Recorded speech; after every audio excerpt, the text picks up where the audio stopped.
Olá a todos, eu sou o professor Cláudio Marcelo e dando sequência à série de vídeos sobre a declaração de imposto de renda da pessoa física de 2017, nesta oportunidade nós vamos falar um pouquinho sobre os dependentes.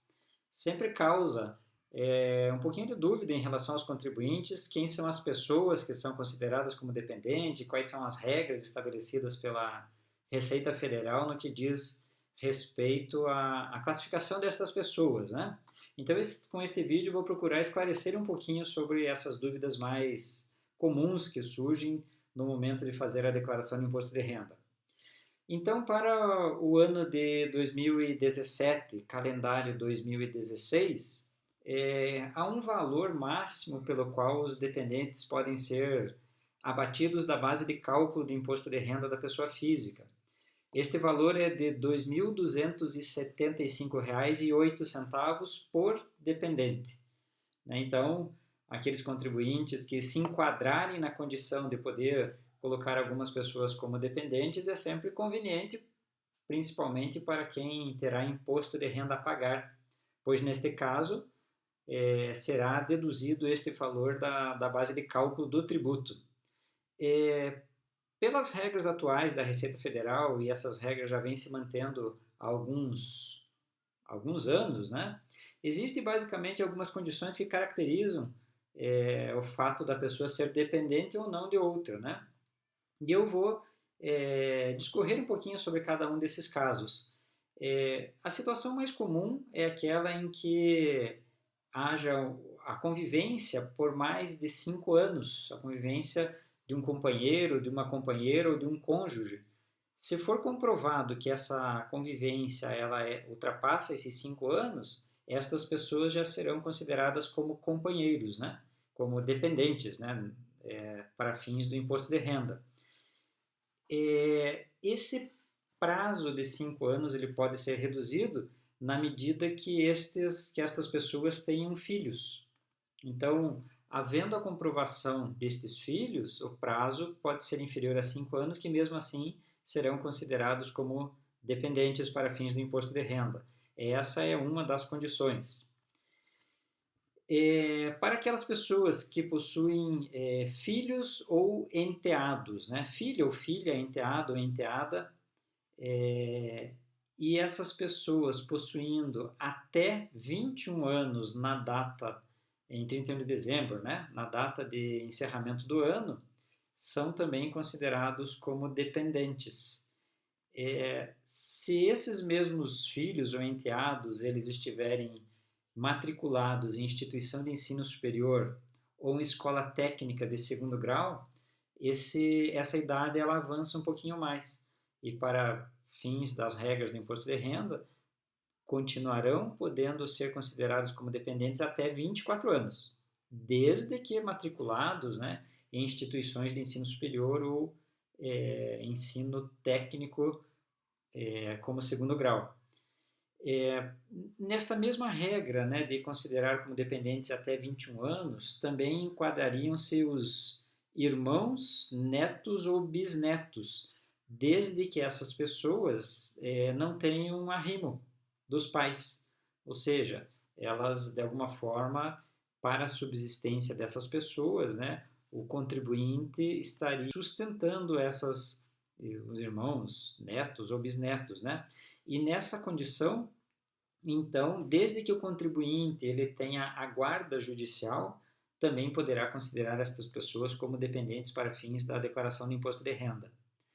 A mesma regra aplicada ao filho ou ao enteado, também para o irmão, neto ou bisneto, desde que essas pessoas elas estejam matriculadas em universidades ou cursando o ensino técnico de segundo grau até 31 de dezembro, a idade ela se estende um pouquinho mais, ou seja, poderá ser considerado até os 24 anos, né?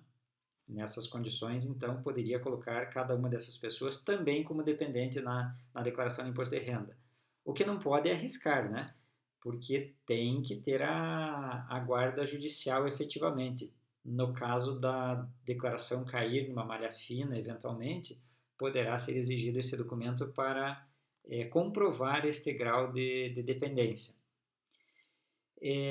A legislação vai abrangendo outros membros da família, como, por exemplo, os pais, os avós e, inclusive, os bisavós, que em 2016, né, se essas pessoas elas tiverem um rendimento limitado a R$ 22.847,76, e desde que elas, de alguma forma, tenham a sustentação do seu estado, né, da sua condição de subsistência pelo contribuinte, também estas pessoas poderão ser tratadas para fins de imposto de renda como dependentes.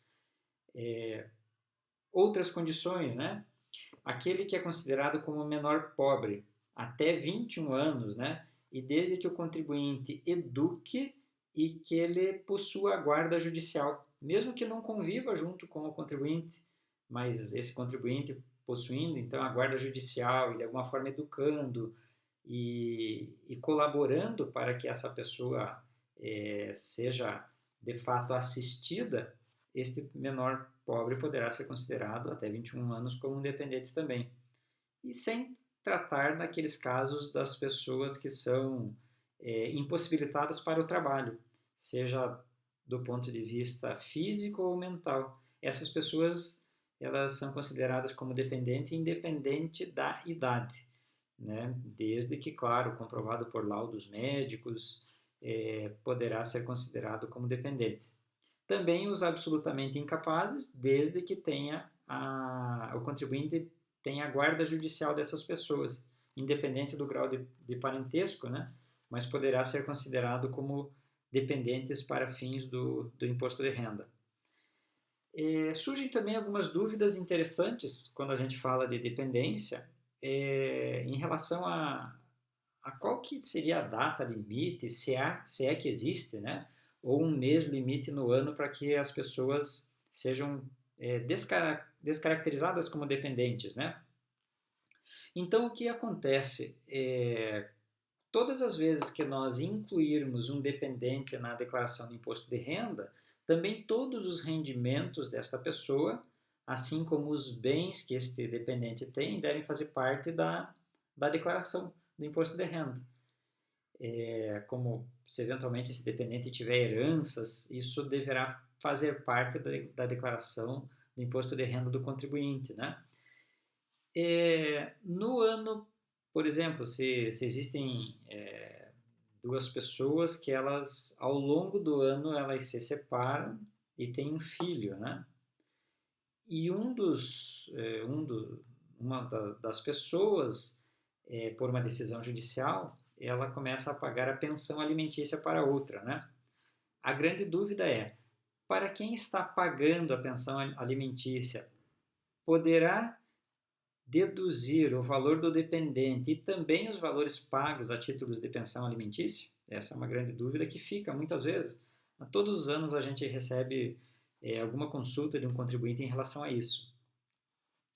E as regras da Receita dizem que no ano em que isso acontecer, aí sim, somente neste ano, poderá ser considerado dependente aquela pessoa, aquele filho que eventualmente os cônjuges morassem junto e aquele filho naquele momento era dependente. Com a separação do casal, passou a se pagar a pensão alimentícia e o filho foi morar com outra pessoa, né?